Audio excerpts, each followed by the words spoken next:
Welcome to this tutorial. I'll be showing you two different methods on how to make a Welt designer pocket. So for this method, the first thing is to add interface to both ends like that, and that will be what will give the fabric strength to actually carry the Welt pocket. The next thing will be to join the pieces I'll be using in making the Welt pocket, and that will be joining each of different colors like that. So I'll join the orange and the black for the upper part of the welt, and I'll also join the orange and the black for the lower part of the welt.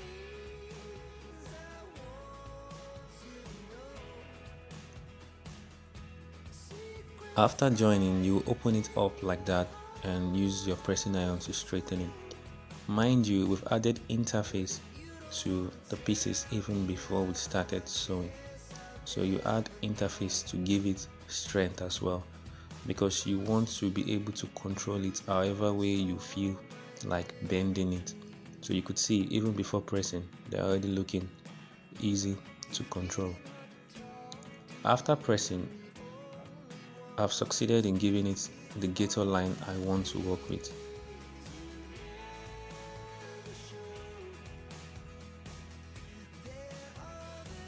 And we'll be getting something like this when we are done. So that's just that. So going straight to the workings, what I'm going to create now is a 4.5 inches by half inch rectangular shape, and that will be exactly the size of our welt pocket. Your ruler is also measured in inches, so not every time you need to actually use your tape rule. Sometimes you can just make use of your ruler. So you could see I'm only making my lines on the interface, and this is just a precautive measure. If you are working on your fabric, you don't actually need to use writing materials to write on your fabric. You can just do that on the interface, and this is because if eventual cause of a mistake, you can actually just remove the interface and make another dimension like that. So I placed the fabric I'll be using in turning, then I'm actually sewing on the lines I drew, and after sewing, I would have succeeded in sewing around the rectangular shape.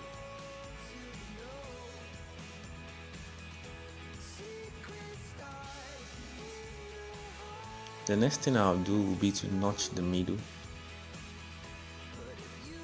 After notching the middle, I'll go through that middle and make a diagonal notch to both ends. So you can see the slant notch I'm making to the end of that part like that, but I will make sure I don't catch the thread. So I'll do that on the other end as well. Make a diagonal notch to the end like that, making sure I don't catch the thread. And after which, I'll also be notching the mid part as well. And this is just to make the turning process very easy. You will see now that the interface would be able to hold the turning of both ends, and that is why interface is mostly preferable added to the end part. I'm also trimming the excesses of the piece I used in turning, then I'll turn it inwards like that. After turning it inwards, I'll go straight to the pressing table and give it a very good nice press. When pressing, the only thing you just need to take into cognizance is the fact that the piece facing the front should be the only thing you are seeing in the front, while the piece at the back should be the only thing you are seeing at the back. So you just make sure the front piece is not showing on the back, and the back piece is not showing on the front. So it's pretty simple. If you make your notches, the turning process will be very easy. So after using my pressing iron to straighten things, you can use your pin to hold down what you've turned. And this is just to make your work easier.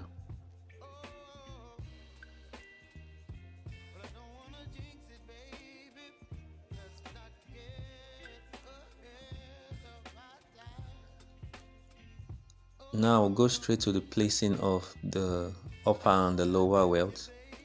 This method is a little bit preferable because it helps you to position your welt pocket in the exact position you want it to be.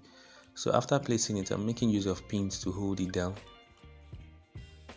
And all this is just to make sure my result is exactly what I want.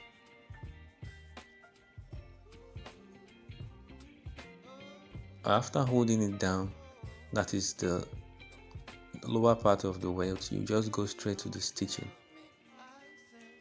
If you're actually working on a fabric, what you do is you use a matching thread to stitch on top. Make sure the thread is exactly the same color with that of the fabric, because if you use a matching thread, you won't even see the stitches until you come very close to the pocket.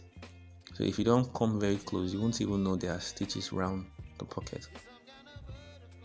And that is if you use a matching thread. And when sewing, don't just sew. Make sure you are adjusting as you see me doing. And then I'll place the upper welt.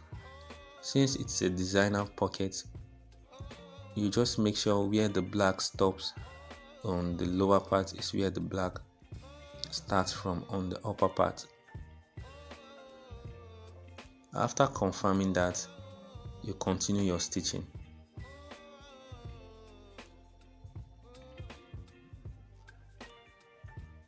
So you're just stitching to get the whole rectangular shape all through like that.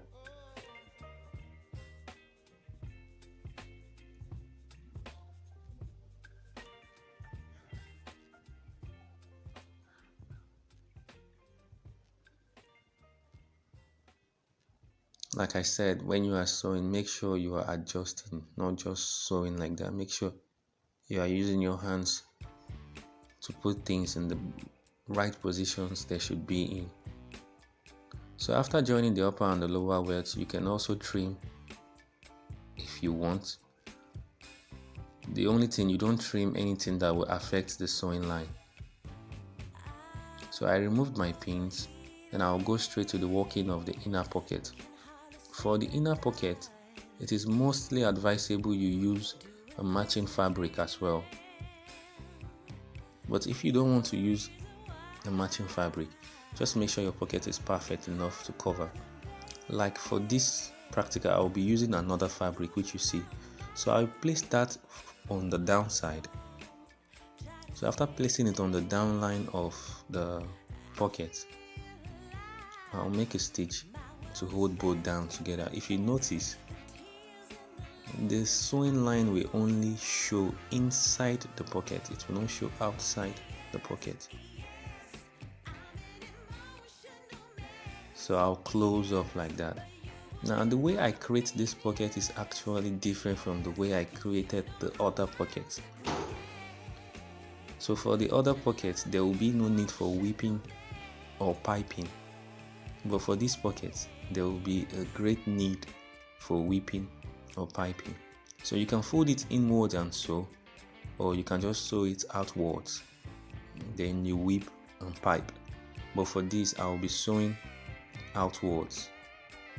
So you just make sure you sew at least 5 inches, half inch away from your stitching line of your pocket. So you just make your half inch stitch away from your stitching line of your pocket, and that's that.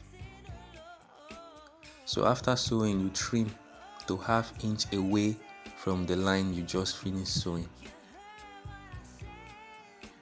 So after trimming half inch away from the line you just finished sewing, you can go ahead and whip the edges or pipe the edges. Now in case you are making this pocket for a shirt, you just fold the top like that and stitch. But if you're actually making this shirt for a trouser, there's no need to stitch the top. The waistband will contain the excesses inwards like that. So this is all there is for the first method. Let's go straight to the second method. For the second method, you add interface to every part that would contain the welt.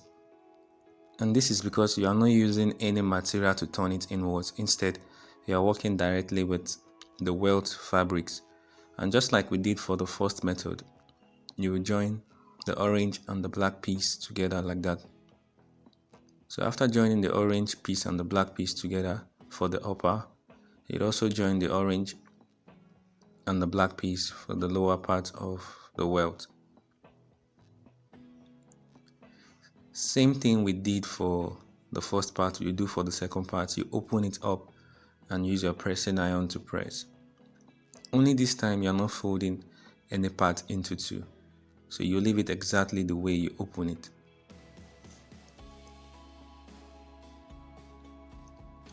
So you open it up like that and you press, and you leave it like that. So for the piece you'll be working with, you place your pocket fabric underneath it and make use of a pin to hold it down. That position we place the pocket material will soon be readjusted, but for now we'll just continue working. Now after opening and pressing the welt pieces, you could see the dimension of the pocket we are working with, 4.5 inches, and to get a 1/2 inch height of what we are working with, I marked 1/4 inch on both sides. So if you make a 1/4 inch stitch on both sides, you should get 1/2 in total. Now to start working, like I said, I need to readjust the pocketing on the inner part of the trouser. So the pocketing should just be like 1 inch above the position you are making your pocket. You don't need to waste fabric.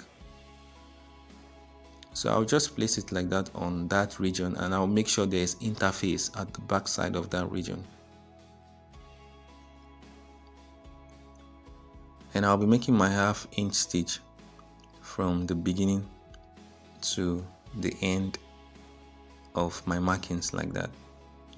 Pardon, not my 1/2 inch stitch, my 1/4 inch stitch.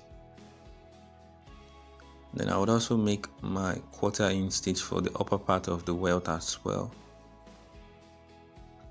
When you are making your welt pocket like this, if you want the side of the pocket to be slant, you just make sure one part of the stitch is actually longer than the other part. But for this tutorial, both ends are straight.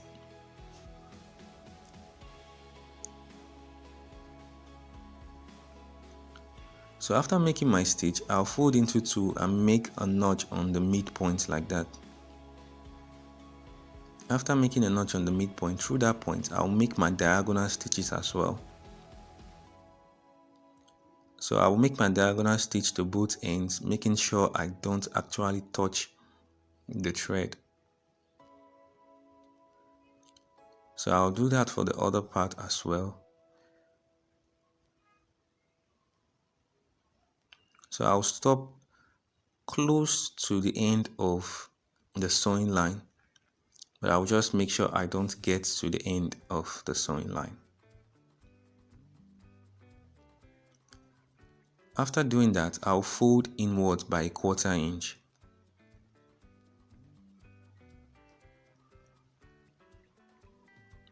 After pushing it inwards like that, I'll make a stitch to hold it down. So the first thing is just to make sure my folding is actually uniform. That is, the 1/4 inch is what is given on all sides. Then I'll turn it to the other side, make a stitch to hold it down on the edge. So that stitch will help in holding down the folding permanently.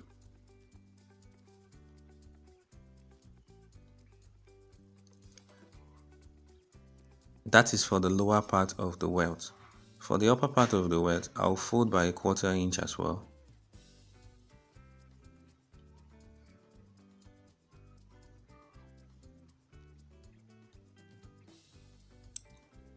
After folding by a 1/4 inch, I'll follow the same process of sewing it and holding it down with the stitches.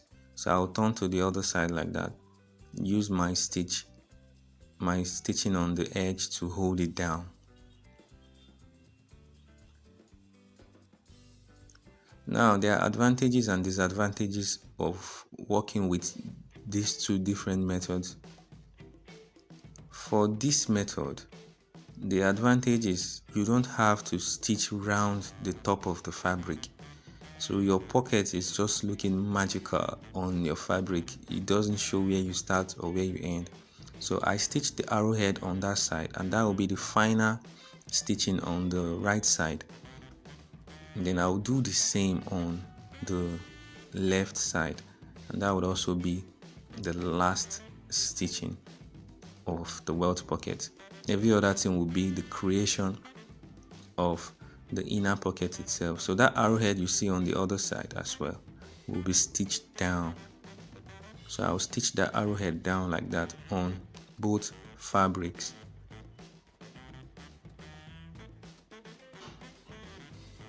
So after stitching that part, you've succeeded in actually creating the welt pocket. The next thing is to fold the excesses of the piece you use in making the welt and use your stitch to hold it down to the fabric.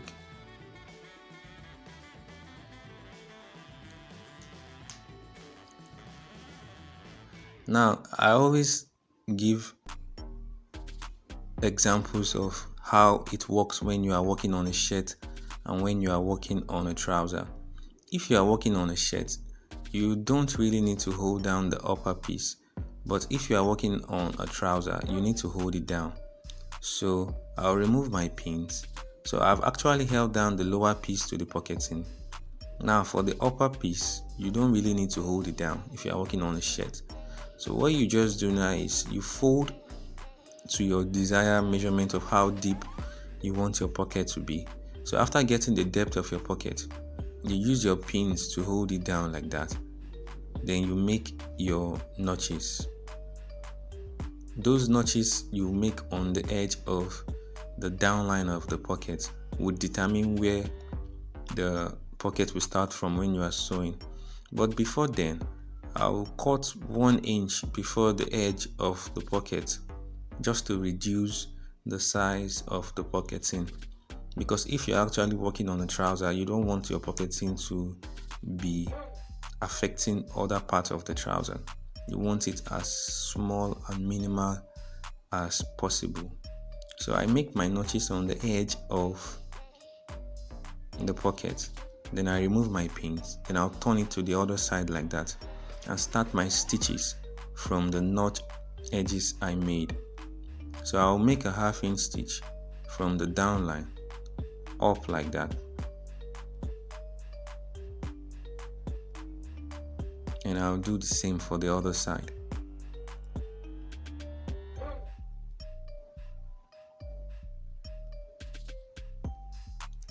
If the piece you use in creating the pocket is looking like trouble, you can just trim it off like that and make your stitch, because you don't want the turning process to be difficult. So after making your stitch, you are done with that. So the way you work on the upper part is totally dependent on you. If you want to fold and sew like I did for the first method, fine. If you just want to leave it like that, let's say you're working for a trouser and use your waistband to hold it down, fine. So the only thing left now is just to close up, go to your pressing table, use your pressing iron to press both the pieces. So the one I made with the first method and the one I made with the second method. The one I made with the second method is actually what I'm pressing now. Then the one I made with the first method is what I'm pressing now. The difference is one has the sewing line on top and the other doesn't. Thank you for watching, and make sure you check out my other videos.